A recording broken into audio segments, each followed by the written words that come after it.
Hello and welcome back to the Take the Lead podcast. Would you believe it? We are on chapter 9. We are almost done with this series. We have one more chapter left. So if you're brand new, I hope that you will go back and listen to the other podcast. There is some very good information in there, if I may say so myself. I also want to say welcome and thank you so much for being here. I am Gia Roberts, your host. I am a licensed minister. I am an educational leader, an author, entrepreneur, and founder of Lifestyle of the Believer, which is an organization that is designed to motivate, empower, and inspire young adults to realize their purpose and potential in Christ. It's my life's work.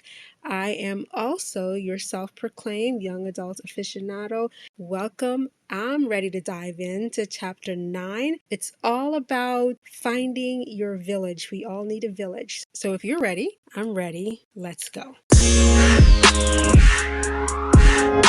So this is probably one of the shortest chapters in the book, but it is so important and it's something that young adults really don't think about. And the reason I know, because a lot of times young adults focus on their relationships with their crew and their squad and their tribe, not necessarily a village. And a village can be like a tribe, so I'll talk about that as we go along. But I also want to begin by reading a little bit from the book. This chapter is called Everybody Needs a Village. So it says, let's not confuse our village with our friends. These two terms are sometimes used interchangeably or as synonyms, but they have two distinct meanings. I can say with great confidence that I am where I am today in great part because of my village.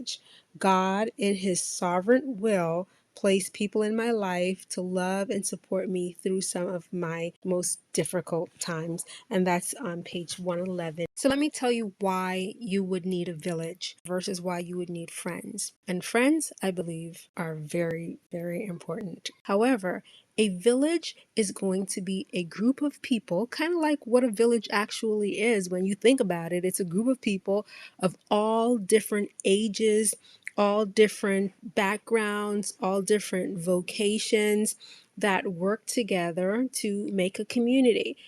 But you, as a young adult, needs to establish your own village that will be there for you and that you can count on and that will support you.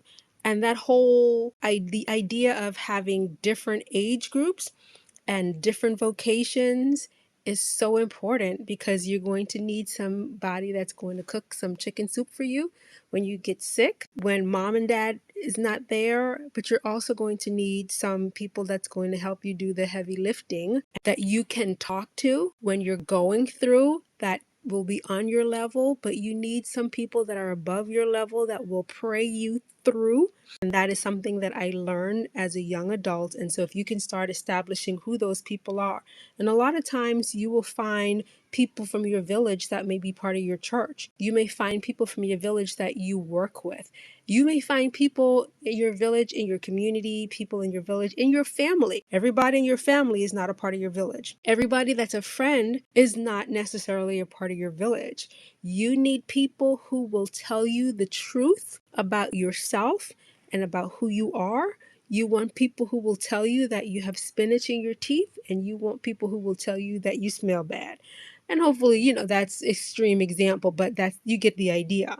You want people who will speak your name positively in a room when you are not there, who knows your skills and your talent and say, Gia can do that or Gia can handle that. But you also want people who will defend your name in a room when people will speak negatively about you. So your village is going to be vast and it's going to represent a different group of people. Maybe a group of people that don't know each other, that have never met and may never meet. This is not the girlfriends that go out and have tea or the group of girlfriends that go out and have brunch. They may never know each other, but you know them and they know you, and you may be a part of somebody else's village that does not include any of these people. Bottom line, go get you a village. Call someone up and ask them if I can count on you to be a part of my village.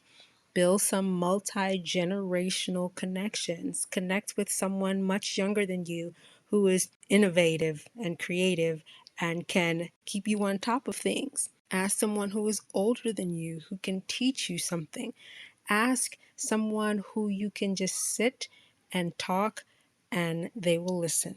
Or ask someone who is where you want to be. Or ask someone who will just allow you to lay on their couch, no questions asked. You get the idea. Well, that's all the time we have for today. I hope this has been a blessing, something for your young adult toolkit that you can use. I want to invite you to visit our website, www.lifestyleofthebeliever.org.